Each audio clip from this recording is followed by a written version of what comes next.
Everyone makes mistakes, so why don't we tolerate them?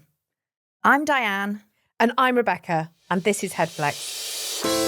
Welcome to Headflex, the podcast where you can listen to real-time coaching conversations to learn more about coaching and yourself. Join us, Rebecca and Diane, coaches with years of experience, to flex the sometimes messy hot topics in the workplace that we don't always talk about.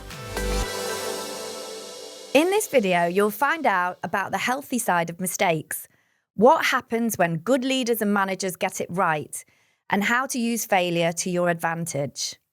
Mistakes are often framed as bad. We avoid them, we judge others who make them, and we can link our own mistakes sometimes to our identity. I always get things wrong. I'm not great at detail. So what we're thinking about today is what happens when we don't tolerate mistakes, why it matters, who suffers, and what could we do about it?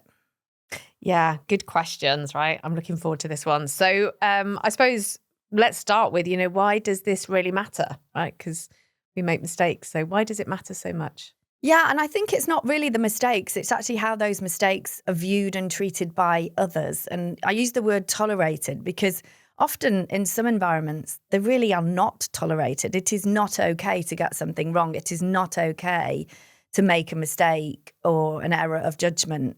And that can have a huge impact on the individual in terms of their own growth potential and performance, but also on the team environment in which we're working. Generally, people will thrive if a certain level of mistakes is accepted, and that's okay. It's that whole element of trial and error. We try something new, might make a mistake, we'll learn from it, we'll move on, we'll do something different. And, some whole business models are based on that.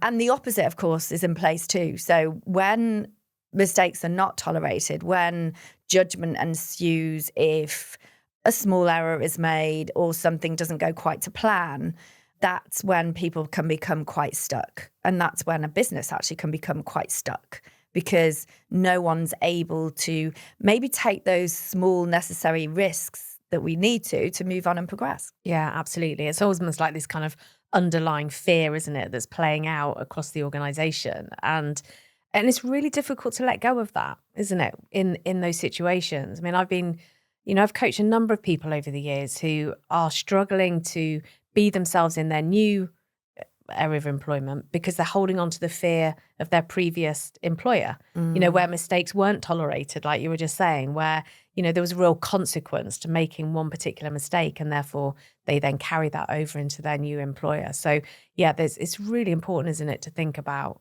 actually how mistakes are managed. Yeah. And it can come internally as well. We can look at this internally and externally. So internally, we may have an association with getting something wrong or making a mistake. I mean, that can, sit quite happily alongside control, something else that we cover in these podcasts quite a lot. But when somebody has an association that may be from childhood or just from previous experiences where they associate mistake equals bad, and therefore they are holding themselves back, without any external intervention. But then there can be the external association as well, where perhaps somebody's worked in an environment where, they've been quite harshly treated if they've made a mistake, or, could have been called out in front of their peer group or ridiculed. And therefore, like you were saying, sometimes they move into a new environment and they really struggle to make that adjustment. Yeah. And it becomes part of your belief system then quite quickly about who you are and the fact that you're not able to have a voice, and so the impact then on learning or giving an opinion or being curious, or like you just said, taking the odd risk becomes minimized, and that then impacts on performance. So if you move into a place where actually there is kind of higher safety and encouragement to make mistakes, if that's a cultural necessity and you're not able to do it because you're still hanging on to things from a previous employer, that's really hard to navigate. So I think, where we work with sometimes with people with coaching, is unraveling their belief system behind making mistakes and not holding on to that sort of perfectionism so strongly, to understand what's behind this is really interesting. Yeah. And that's interesting how you said that. You almost, like, as you spoke, you kind of tensed up as if, because it is quite can feel it, tying and trapping, isn't it? When you feel, you don't have that freedom to try something and to express yourself perhaps in a different way, or to step into something new. It's really quite stifling and doesn't feel great at all. And it was really interesting just to watch your body language as you were saying the words. Yes, because you almost feel it, don't you? It's that kind of underlying tension, isn't it? So yeah. So I'm thinking about kind of where else this kind of has real impact. Really, who else kind of suffers? Yeah, and I think that's the word we used in the intro, wasn't it? Who suffers, and people do suffer. And I think, I see it with quite senior leaders actually, and it's often, if they get into a situation where they're trying to control everything, so they don't want their team to make mistakes because that might reflect badly on them or reflect badly on their department or the business. So they're trying so desperately to make sure everyone is as successful as they can be, missing that vital learning point. So what happens is the team doesn't grow. They're not able to focus on their priorities, and everything gets very, very stuck. So often the leaders who are trying to sort of control the mistakes end up suffering themselves, as well as the business as a whole. And of course, that knock-on effect onto the people who are, feel that they're not able to make those simple mistakes and do the lovely trial and error work and do the growing and the learning from that, experiential learning that we look at with Kolb's learning cycle, which I love. Yeah. It's so simple. We try something, the expectation isn't quite what we thought it would be. So we analyze that, we reflect on it, we try and make some adaptations, we implement those, and therefore that's progress. Yeah, absolutely. Yeah. And I think, again, when we're coaching, so we're talking about people that have been affected by working for somebody who doesn't tolerate mistakes, who makes it deeply uncomfortable. Actually, the same goes for leaders as well. So sometimes we'll be asked to work with leaders who maybe are struggling to kind of create connection, who aren't letting go, so they're not able to progress and do the role that they really need to as a senior person, because like you just said, it's almost like they've got their arms wrapped so tightly around everything that leaky stress, really comes out and starts to affect. So part of our work as well with leaders is, okay, how are you helping your team to make mistakes that are, useful? Sometimes mistakes can be incredibly helpful because you can either kind of lose your temper a bit and get visibly irritated by people's mistakes, or it just comes out in the tone of voice and this slightly underlying aggressive tone that can then again make people feel unsafe and therefore back away and not come up with their own opinions and diverse perspectives. So you just end up with this very narrow view of a team, which is, you just miss out on so much richness then of thinking. So I think our work goes both ways in this, doesn't it, with the coaching? Yeah. And I think sometimes, we talked about culture earlier, and I think sometimes it's good just to step back and have a look at the culture of your business, particularly if you've got quite a high competitive element to your team, because sometimes competition can be so toxic that it causes people to set other people up to fail. And that's not great. Or managers that are so trying to preserve themselves and trying to look better themselves almost set other team members up to fail. I can do it so much better than.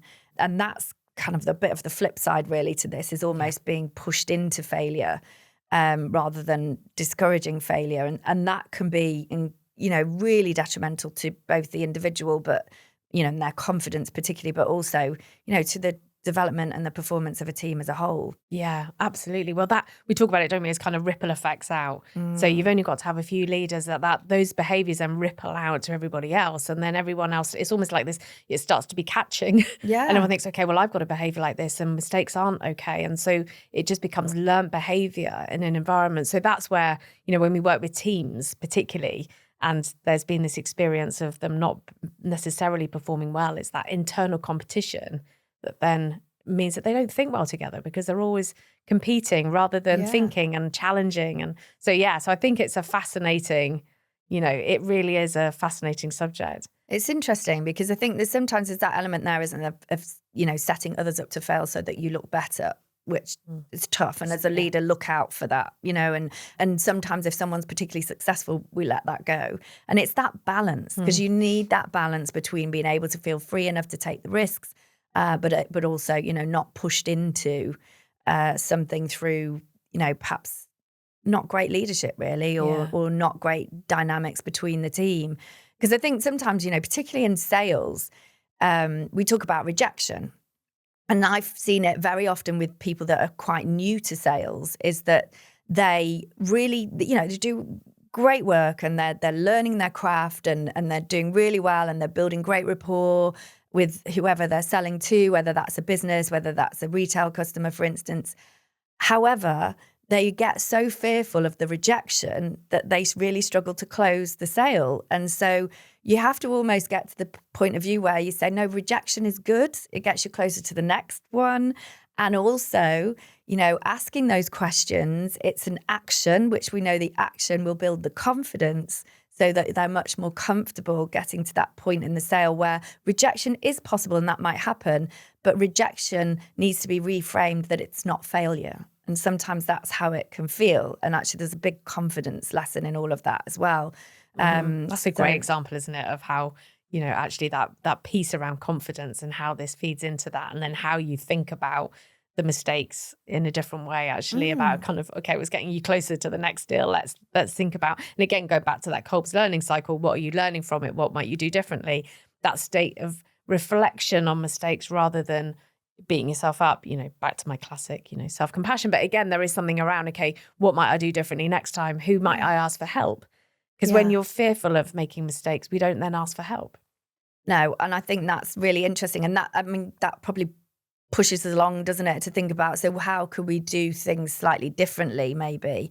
And I think, what we're saying there is, if you can value the learnings alongside the outcomes, it's not always necessarily about the outcome, it's about the journey along the way to get there. And it might be we don't get there first time, and that's okay. But what did you learn?